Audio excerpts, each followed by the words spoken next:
Hey guys, it's Wendy with Fab Crafts and More, and welcome back to my channel. If you are a current subscriber, thank you so much. I am honored that you guys like to come and watch my videos. And if you're new, welcome. And I would love for you to hang around and hit that subscribe button so you can see when I post more videos about Fab Crafts and More.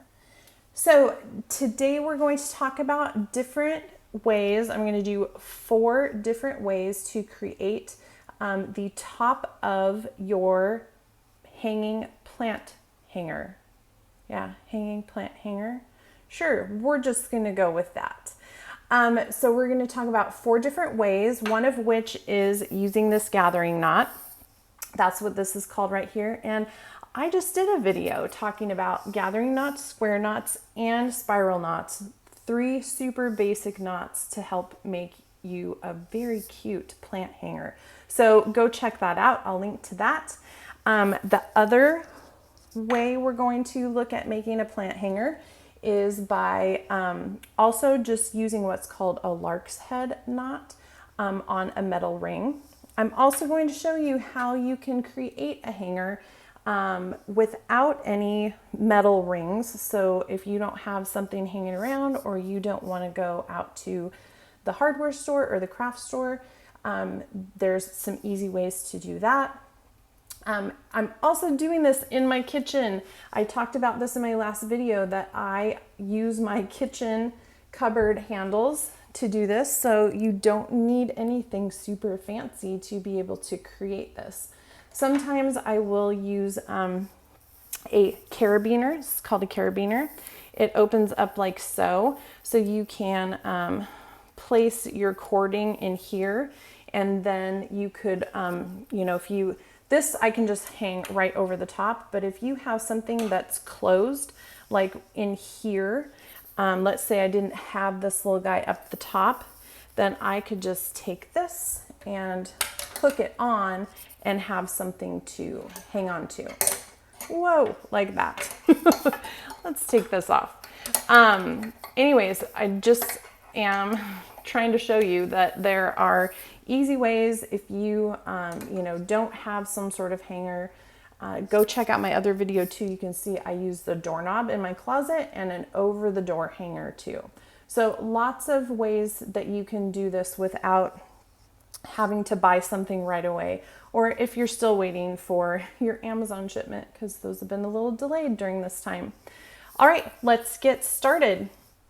So one of the most easiest, let's just say it like that, ways to create a hanger is to simply tie a knot. This right here is the center of my super long cording. Oh, I'm reaching way up high. Oh, look at, we have a little straggler. That's all right. So I have taken the center of my cording, and I like to sort of flatten it out here so it looks really nice. Although when you're tying a knot like this, these are going to get a little messed up. If anybody has any good suggestions on how to tie a knot really well, keeping everything nice and flat, let me know. So now what you're going to do is you're just going to tie a knot. So I'm trying to keep these nice and flat, but it is a little difficult. And this is like a 3-strand strand planter. I have 1, 2, 3, 4, 5, 6 cords that are doubled over. So that makes 12 strands here. And so it can get a little crowded when trying to do this. So what I like to do though is try to keeping the knot sort of loose first. I want to try and pull my top loop here so that they're all nice and even, okay? And then I just sort of switch them around to where they look nice. Now you'll see that some of these are a little tighter or messed up. I just try to move them around to make them look nice. And then I'm going to hang this now up on my kitchen cabinet And then now what you can do is you can sort of go around and find out which pieces of this you want to tighten. So what you can do is up here at the top, you can pull, and hopefully you can see this little guy is sliding. So I know I want to tighten that one up a little bit. That one underneath it is sort of crooked, and now I can pull on that one and figure out where that one is. So you can go through and figure out maybe which ones you want to tighten by just pulling up a little bit and then finding that one and pulling it tight. And let's find that one. And then you can just sort of work with that, going around and finding which ones, you know, if it doesn't really matter either. You don't have to be a perfectionist on this. I can't see which one is moving. There it is, that little guy right there. But if you would like to make your knot look nice, just go through and find those, pulling them. And there you have a place where you can now hang your planter on a hook, and then you just start making your planter with your cording right down here. So this is the easiest and cheapest way to create a loop for your plant hanger. Number 2, here is another really easy way. It does require a ring. So this is a metal ring. I got these at Home Depot, I think, but you should be able to find these at any hardware store or craft store. You want to make sure that it's really strong, and also that you're getting ones that are like welded together at the seam, or that you are sure if they are open at the seam, they are strong enough to support the amount of weight you want to put on there, because you don't want this over time with a heavy plant pulling apart and then your plant falls, right?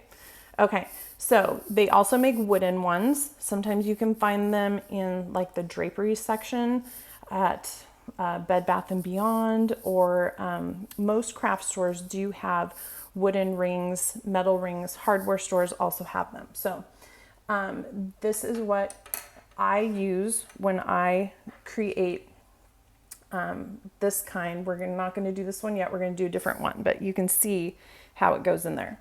Okay, so this one is really easy.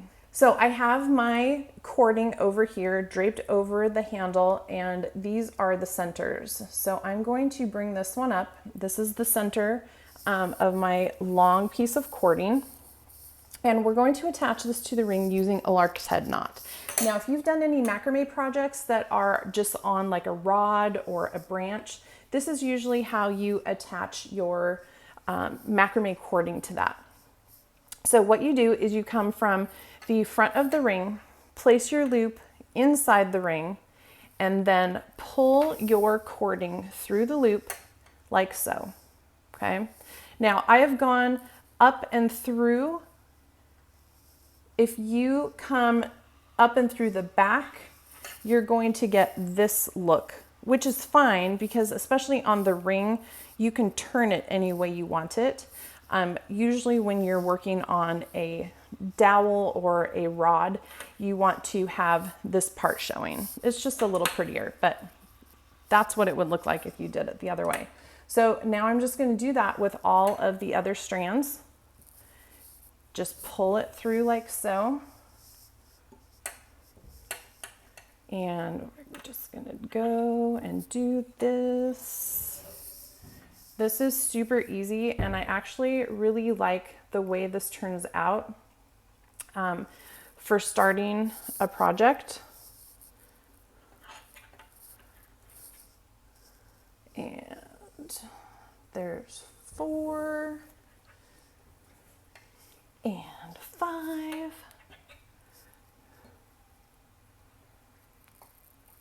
Let me just show you on this last one what I mean. So with these other ones, I started from the front and I went in.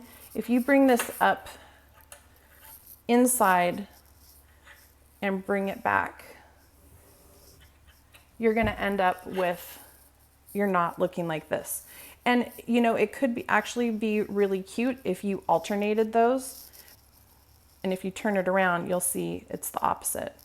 So you could work with those, alternating them, or, you know, even doing a pattern.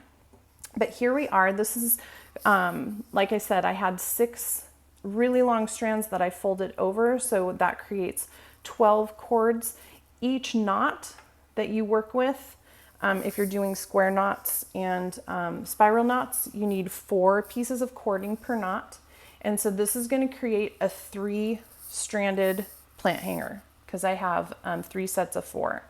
So that's a really cute way to start your planter. From here, you can pull this into a gathering knot like this gathering knot, or you can just start your project. This is also a good way to start one of those planters that is flat in the back and then comes up and makes a basket in the front for a little planter to sit in. So there you go. That's just attaching your cording to the metal ring or a wooden ring using the Lark's head knot. All right, so I believe we are on number 3, and what I'm going to show you how to do is this little guy right here using a ring. It can be a metal ring, a wooden ring. You could also create a ring using some cording. You could tie a circular piece of cording if you didn't have any rings handy. Or, you know, you can find if you had an old belt or purse that had the metal buckles where it has like a flat spot, you could use one of those too, which would work really great. Again, you just want to make sure that your seam of the loop of the ring is welded so that it doesn't pull apart, or you are sure that it's going to be strong enough to stay closed with the weight of your plant. So we're going to do this little guy right here that's called the gathering knot. So you can do the gathering knot 2 ways.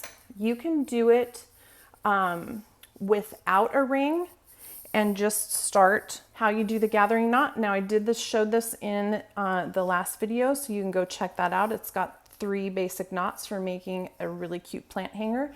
It's got the gathering knot, the square knot, and the spiral knot. And so how you can do this is you just want to find the center of your cording and hang it on something.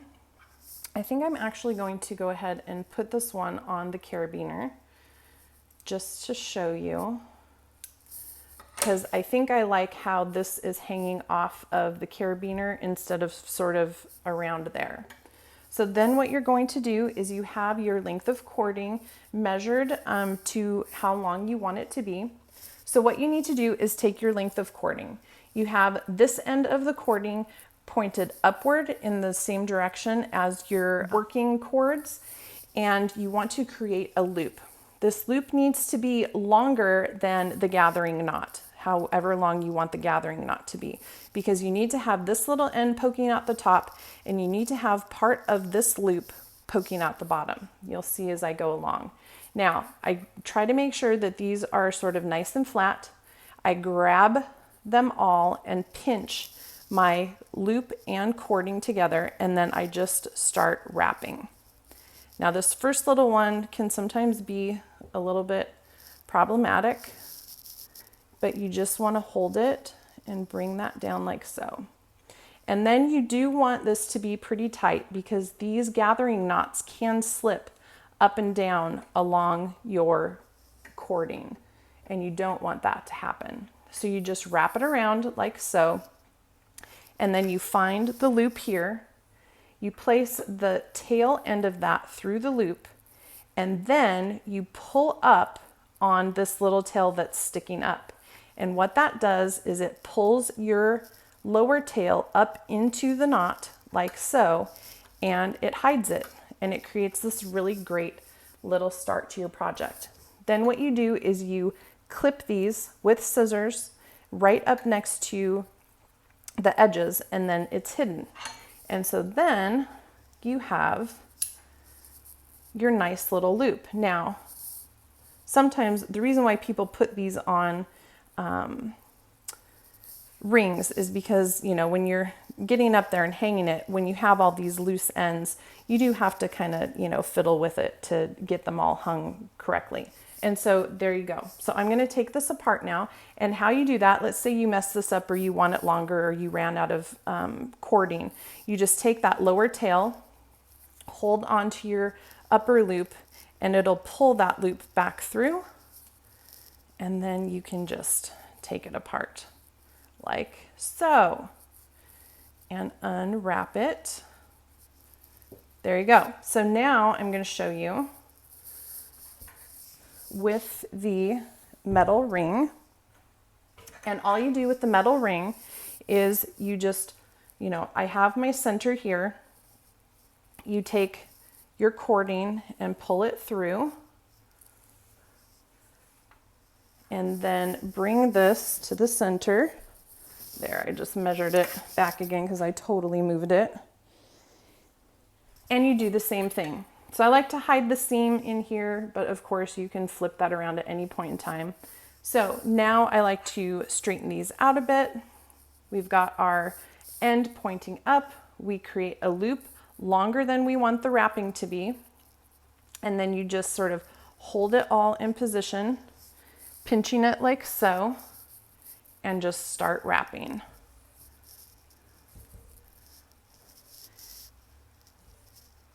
Just like that, so easy.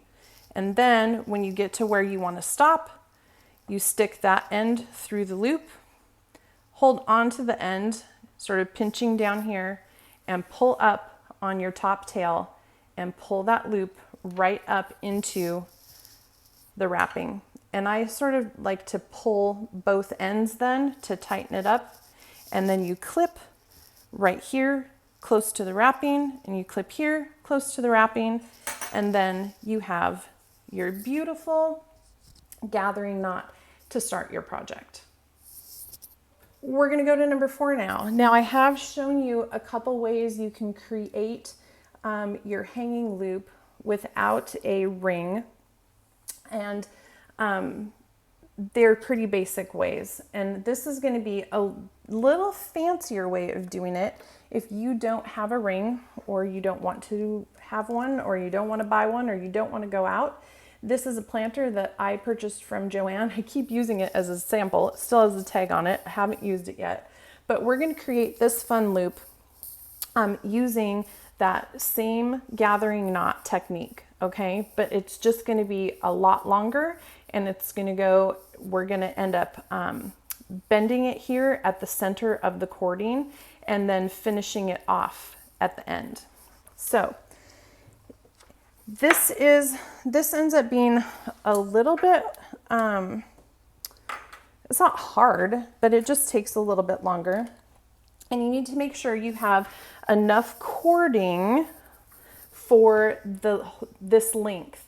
So how you can measure how much cording you would need is because for each, if you're using a different cord than I am, this is a 3mm cord. It's a cotton cord. It's really great. It's a little more, smaller, makes a planter that is maybe a little more petite looking. But I'll link to this down below where I've purchased mine. But how you can measure, if you're not quite sure, if you're not following a pattern, is you just take, we're going to be wrapping 1, 2, 3, 4, 5, 6 cords together, okay? And how you can measure that is you can take a length of cording and just wrap it around so that it touches itself. And then this looks like it's about 1 inch. And so then you want to measure, so that's 1 wrap equals 1 inch. Then what you want to do is you want to measure, here's your center, and we want our loop to be about like this. You're going to measure this distance like so. And then what you also sort of need to measure is wrapping this around. And what I usually do is I wrap it an easy measurement to calculate. And so what I do is I wrap it around until it gets to 1 inch, like so. And then I think I don't have my ruler here, but we're going to say this is 1 inch, and it's got 1, 2, 3, 4, 5, 6 wraps per inch. And I measured that 1 wrap equals 1 inch. And so that's going to be 6 inches per inch of my knot. And then let's say I wanted to have it, let's say 4, 5, 8, 6 inches. We'll say I want it 6 inches long. So I'm going to multiply 6 by 6, 36. I'm basically going to need about 36 inches of cording, okay? And it's kind of learning how your cording acts and, you know, learning about different size of cording. Every time it's going to be a little bit different. So you can just whack off a piece of cording if you want to and just hope you got enough, or you can measure it out if you really like to conserve your cording, whatever you want to do. Now for this particular project, I'm going to tie this little piece around my center spot. You can use a smaller piece if you want, or you could even, because we're going to cover this up, mark it with like a Sharpie or something. You could also mark where you want to stop and start with a Sharpie, as long as you're going to cover that up. But I'm going to at least have this as my center piece right here. And I'm going to start down about 4 inches. So what we're going to do is I need to make sure we're going to do this the same as we did the gathering knot on the other things. And so because I'm going to be working in this direction on my cording, I'm going to start with my tail up here, and then I need to make a loop that is longer than the wrap I want, than the knot. So if I'm going, you know, like 4 inches up here, 4 inches down here, I need to make sure that this loop reaches all the way from start to finish, okay? So I'm gonna put it right about there. Then I'm gonna go ahead and let this hold my cording. I'm just gonna start wrapping. Now this is a lot longer than the other piece, so you have to like hold it and wrap and let it come all the way around and pull it. So this does take a little bit longer than some of the other ways, but it's gonna look really cool in the end. And I'm actually gonna slide this down and make it a little bit shorter. So you just keep wrapping. You can see I have my loop here. This is just my center spot. So I can tell once I get there, once I get to the center, I'm gonna remove this, and then I'll just be checking to see how much longer I need it to be. Like I said, you can make a mark with a Sharpie at your start and stop point, and that will work too. You just wanna make the mark, you know, like a little bit in from where you're actually starting and stopping, so that that mark doesn't show. And I'm just gonna sort of speed up through this part so you don't have to sit there and just watch me wrap.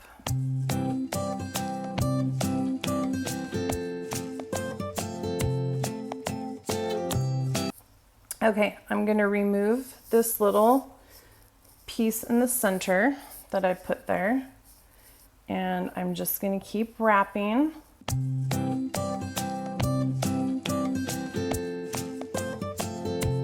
Okay, so now we've gotten to a spot where I'm gonna wrap this just a couple more times, where we can take this and create our loop.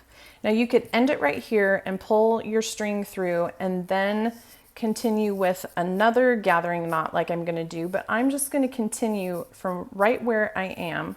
I'm going to bring these together like so, and now I'm going to wrap this around both sides, but you need to make sure you keep this little tail out of the way, because that's what you're going to need to pull at the end to bring your tail through. So I've just bent it over. This is the center of my cording, and I'm going to now bring both groups of cording together and wrap around to finish off that loop, like so. All right, so I like that. I'm gonna stop there. Here is my loop. I'm gonna bring that tail through the loop, and now I'm going to pull on what was the top tail, and you're gonna have to really give a good tug on this because it has to go all the way through here and up into there. So you're going to hang on to, I'm gonna actually bring it through this way so I can hang on to it and then tug on this guy.